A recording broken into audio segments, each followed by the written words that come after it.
साध संगत जी, प्रेम से कहना धन निरंकार जी।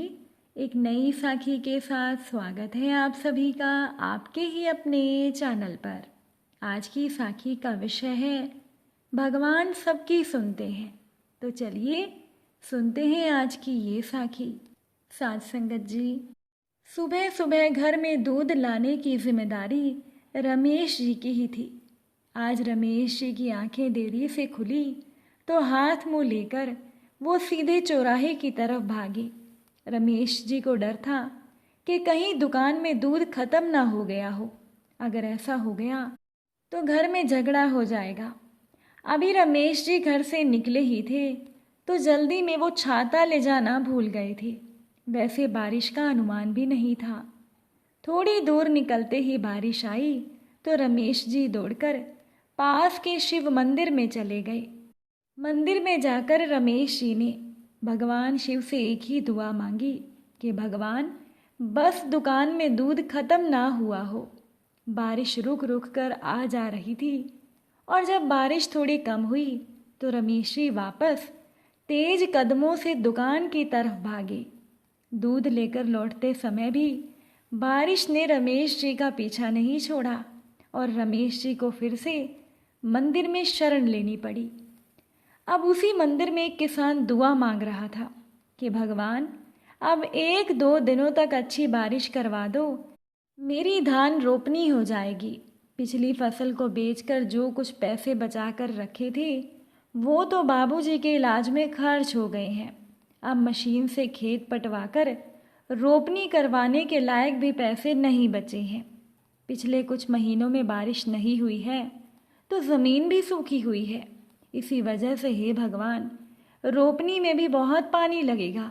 अब बचे हुए पैसों से मैं पटाई करवाऊंगा या खाद खरीदूंगा। अब मजदूरों का एक समूह जो कि काम की तलाश में शहर की तरफ जा रहा था, वो समूह भी बारिश की वजह से उसी मंदिर के नीचे शरण लिए हुए था।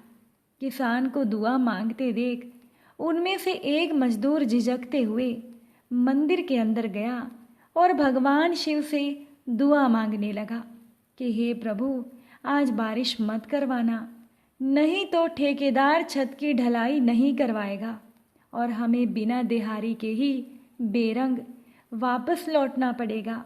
और बिना पैसों के मैं अपने बेटे के बुखार की दवाई कैसे ला पाऊंगा। मेरे बेटे का शरीर पूरी रात बुखार से तप रहा था और उसने कल रात से कुछ खाया भी नहीं है। अब मजदूर को दुआ मांगते हुए देखकर किसान चुप हो गया। खैर, थोड़ी देर में बारिश खत्म हो गई और रमेश जी दूध लेकर अपने घर की तरफ भागे और वो मजदूर बाबा भोले की जय बोलते हुए शहर की ओर निकल पड़ा। और बेचारा किसान भी उदास मन से अपने घर की तरफ चला गया। अब रमेश जी दिन भर अपने ऑफिस के कामों में इतना व्यस्त रहे कि सुबह की घटना के बारे में सोचने का उन्हें समय ही नहीं मिला। रात में बिस्तर पर लेटे लेटे रमेश जी ये सोच रहे थे कि भगवान ने किसान की नहीं सुनी, मजदूर की सुन ली। भगवान ने ये ठीक नहीं किया। क्या बारिश को समय से नहीं हो जाना चाहिए था? बेचारा किसान अब रोपनी कैसे करवाएगा। अब इसी बीच रमेश जी को कब नींद आ गई उन्हें पता ही नहीं चला। सुबह जब रमेश जी की आंखें खुली तो उन्होंने पाया कि पूरी रात जमकर बारिश हुई थी। इस घटना से रमेश जी को विश्वास हो गया कि भगवान सबकी सुनते हैं। हम लोग भी कितनी जल्दी अधीर हो जाते हैं जो हम भगवान पर दोष लगाते हैं कि हे प्रभु, आप हमारी क्यों नहीं सुनते। मीरा जी जब भगवान श्री कृष्ण के लिए गाती थी तो भगवान बड़े ध्यान से सुनते थे। सूरदास जी जब पद गाते थे तब भी भगवान सुनते थे। और हम कहाँ तक कहें, कबीर जी ने तो यहाँ तक कह दिया, चींटी के पग नुपुर बाजे वो भी साहब सुनता है। साध संगत जी, एक चींटी कितनी छोटी होती है, अगर उसके पैरों में भी घुंघरू बांध दिए जाएं तो उसकी आवाज़ को भी भगवान सुनते हैं। यदि आपको लगता है कि आपकी पुकार भगवान नहीं सुन रहे तो ये आपका वहम है, या फिर आपने भगवान के स्वभाव को जाना ही नहीं। कभी प्रेम से भगवान को पुकारो तो सही, कभी भगवान की याद में आंसू गिराओ तो सही। हम तो यहाँ तक कह सकते हैं कि केवल एक भगवान ही है जो आपकी बात को सुनते हैं। एक भगवान जी के भक्त हुए थे। उन्होंने लगभग 20 साल तक लगातार श्रीमद् भगवत गीता का पाठ किया। अंत में भगवान ने उनकी परीक्षा लेते हुए कहा, अरे मेरे भक्त, तू सोचता है कि मैं तेरे गीता के पाठ से खुश हूँ, तो ये तेरा सबसे बड़ा वहम है। मैं तेरे पाठ से बिल्कुल भी खुश नहीं हूँ।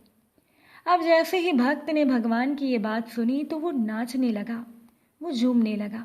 भगवान ने कहा, अरे मैंने कहा कि मैं तेरे पाठ करने से खुश नहीं हूँ और तू नाच रहा है।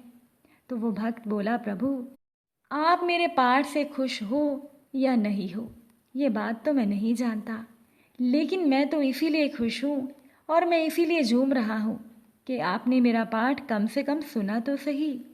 साध संगत जी, ये होता है भाव। थोड़ा सोचिए, जब द्रौपदी ने भगवान श्री कृष्ण को पुकारा तो क्या भगवान ने नहीं सुना? भगवान ने उनकी पुकार सुनी भी और उनकी लाज भी बचाई। जब गजेंद्र हाथी ने ग्रह से बचने के लिए भगवान को पुकारा तो क्या भगवान ने नहीं सुना? बिल्कुल भगवान ने सुना और भगवान अपना भजन छोड़कर आए। कबीर दास जी, तुलसीदास जी, सूरदास जी, मीराबाई जी और भी न जाने कितने संत हुए हैं जो भगवान से बातें करते थे और भगवान भी उनकी सुनते थे। इसीलिए जब भी आप भगवान को याद करो और उनका नाम जप करो तो ये बिल्कुल मत सोचना कि भगवान आपकी पुकार सुनते होंगे या नहीं। अपने मन में कभी भी कोई संदेह मत रखना। बस हृदय से भगवान को पुकारना। आपको खुद ही लगने लगेगा कि हाँ, भगवान आपकी पुकार को सुन रहे हैं। साध संगत जी, बहुत से लोग कहते हैं कि मैं बहुत पूजा करता हूँ पर मुझे पूजा का फल नहीं मिलता, भगवान मेरी नहीं सुनते। ये आज के लोगों की आम समस्या है। लोग पूजा पाठ को कर्म कम और काम ज़्यादा मानते हैं। लोग भगवान को एकाग्र मन से याद नहीं करते। लोग पूजा तो करते हैं पर उनका मन हमेशा भटकता रहता है।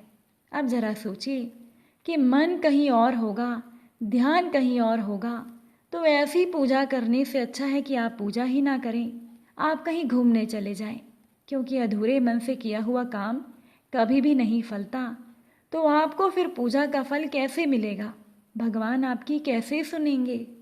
इसीलिए आप जब भी भगवान को याद करें तो मन से याद करें।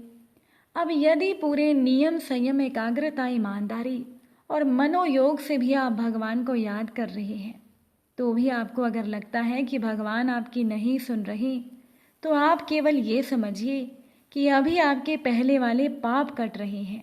जब तक वो आपके पाप नहीं कटेंगे आपको पूजा का फल भी नज़र नहीं आएगा। लेकिन आप भगवान को याद करना मत छोड़िएगा। आप लगातार भगवान की याद में रहिएगा। हमेशा याद रखें कि ये ईश्वर, ये निरंकार दातार आपके अंदर है और इसे केवल ध्यान से पाया जा सकता है। अगर आप पूजा पाठ को, सिमरन को एक कर्म कांड समझकर करेंगे तो इससे आपको संतुष्टि तो ज़रूर मिल जाएगी, पर निरंकार दातार ये ईश्वर नहीं मिलेगा। इसीलिए ईश्वर को याद करें तो पूरे मन से याद करें। अगर आज की ये साखी आपको अच्छी लगी हो तो वीडियो को शेयर ज़रूर कीजिएगा।